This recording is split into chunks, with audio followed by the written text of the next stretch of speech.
regular season, sales of WNBA merchandise are up over 500% versus the same period last year, with fan gear sales over the first half of the season at the highest in league history. Player-specific merchandise, including jerseys and t-shirts, have seen a staggering 1,000% increase in sales. Additionally, sales of league-specific merchandise like the popular orange WNBA hoodie are also up 200%. The top-selling WNBA player merch, Caitlin Clark, #1 in jersey sales, Angel Reese 2, Sabrina 3. Chennedy Carter's hit on Caitlin Clark has ended up costing her far more than just a fall. It's turned into what many are calling career suicide. And here's the surprising part. The Chicago Sky are letting her go without even giving her a core designation, essentially pushing her out the door. The incident has now jeopardized her job, her reputation, and possibly her entire future in the WNBA. In a matter of moments, Carter went from a rising star to being out of work. When Tyler Marsh did the press conference, he talked about Angel Reese, he talked about Cardoso, who I think is going to be a star in the WNBA, but he did not really mention Chennedy Carter at all, and that raised a lot of eyebrows. Chennedy Carter, now on her third team, already has a reputation for creating problems, and this time she crossed a line no one expected. She made the choice to put her hands on WNBA star Caitlin Clark, an action that shocked the league. Think about it. Shoving one of the WNBA's biggest rising stars is a move that can have serious consequences. Let's break down what actually happened when Carter made contact with Clark. This wasn't just another play. It was the moment that shifted everything and sent shockwaves across the league. Tension between Carter and Clark was already visible on the court. Exclusive footage from multiple angles shows exactly how the situation unfolded during the matchup between the Chicago Sky and the Iowa Hawkeyes. Emotions were high when Carter suddenly used a harsh insult and pushed Clark, escalating the game dramatically. You can see the intensity in Carter's expression, a split-second decision that would ultimately come back to haunt her. But she took it upon herself to put her filthy thug hands on WNBA player Caitlin Clark. You could see the players' stunned reactions and hear the gasps ripple through the crowd. One player later said, "I've never witnessed anything like that." Caitlin's expression made it clear she was taken aback by what had happened. Caitlin herself later explained, "I was completely shocked in that moment. I felt the shove, and it was like everything stopped for a second. I couldn't process what had just happened." But this is where things took an even more interesting turn. What happened next is what many believe ultimately sealed Carter's fate. The crowd exploded in a loud reaction as the reality of the moment set in. And Clark.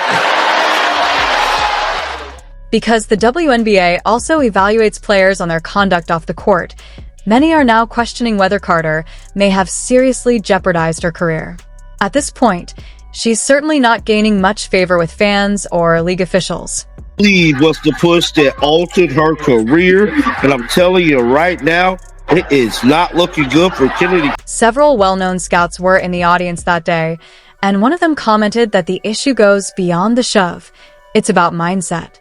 According to the scout, the league wants players who can handle pressure and set a positive example. Based on what they witnessed, they didn't see the qualities they'd expect from someone meant to represent a franchise. Calling someone the B word while literally freaking winding up for a cheap shot. Yeah, that has to be taken into account. And then after the cheap shot, staring over and saying something before walking away. Like, you can't give... Like, that is 3 separate technical foul occasions. Carter had a chance to address the situation after the push, but instead she told reporters, "I didn't say anything on the play before running into Caitlin," offering no further clarification. There was no acknowledgement, no explanation, nothing. It seemed as though she hoped the issue would fade on its own. But it didn't. In fact, the controversy grew.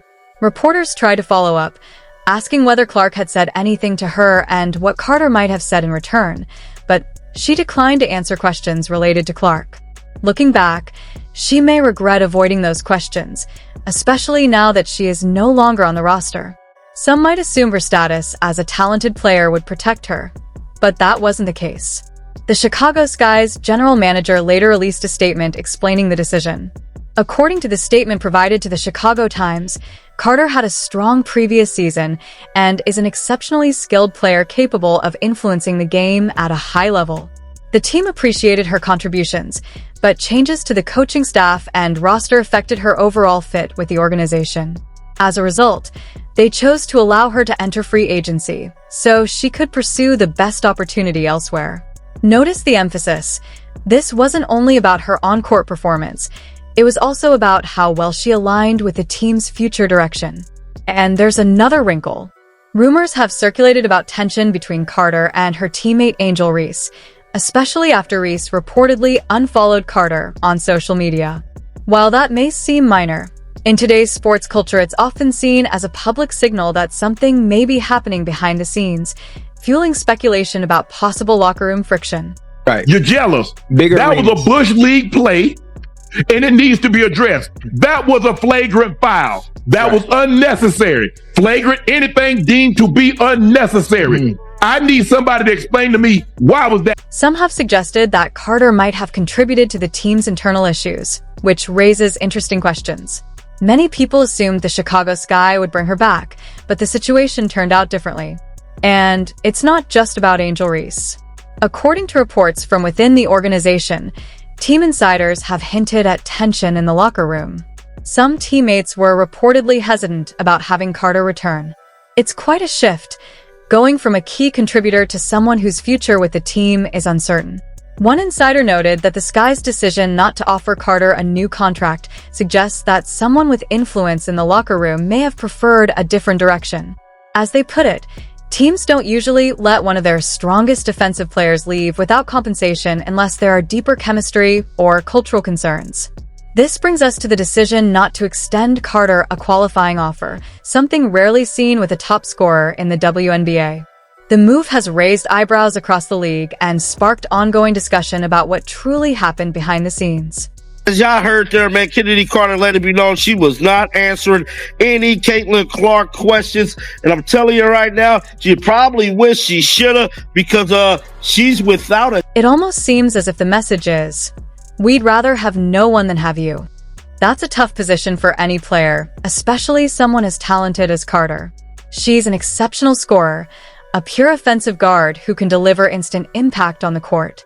But talent alone doesn't guarantee a spot if a team questions how a player fits within the group dynamic.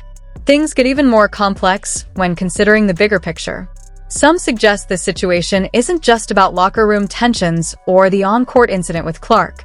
It could have implications for the league as a whole. By pushing Clark, did Carter inadvertently jeopardize her place in the WNBA? Right now, Caitlin Clark is seen as a central star, attracting fans and helping elevate the profile of the league and its players. Meanwhile, Carter is an unrestricted free agent, and surprisingly, teams haven't rushed to sign her. Normally, a player of her caliber would draw significant interest, but according to insiders from various teams, there's a hesitation due to concerns about potential disruptions in the locker room.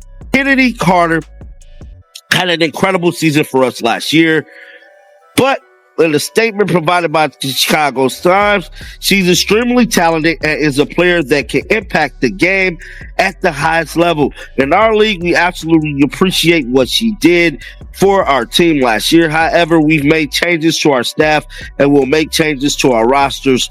Those changes impact Kennedy's fit on the team, so we wanted to give her the best opportunity as a free agent. This naturally raises the question, will any team want to sign her? That might be the most important question of all. Reports suggest there have been concerns about attitude and team dynamics. The situation becomes even more intriguing when looking at a specific clause in Carter's contract with the Chicago Sky. One team executive reportedly said bluntly, "We wouldn't touch her with a 10-foot pole." It's striking that a professional athlete of her caliber could generate such strong reactions. You might wonder why a contract clause matters. This wasn't just standard fine print. It appears the team anticipated potential challenges from the beginning. That clause ultimately made it easier for the Sky to move on from her, opening the door for roster changes. I mean, look, maybe she's part of the culture problem. But that's very interesting I assumed, I'm not going to lie to you, I assumed the Chicago Sky was going to bring her. It's as if the contract was designed with an escape hatch built right in. As sports analyst Annie Crystalball explained, the fact that the Chicago Sky didn't extend a qualifying offer means Carter will enter the league as an unrestricted free agent. Carter's representatives are reportedly working hard to protect her professional image, emphasizing that she has learned from her mistakes.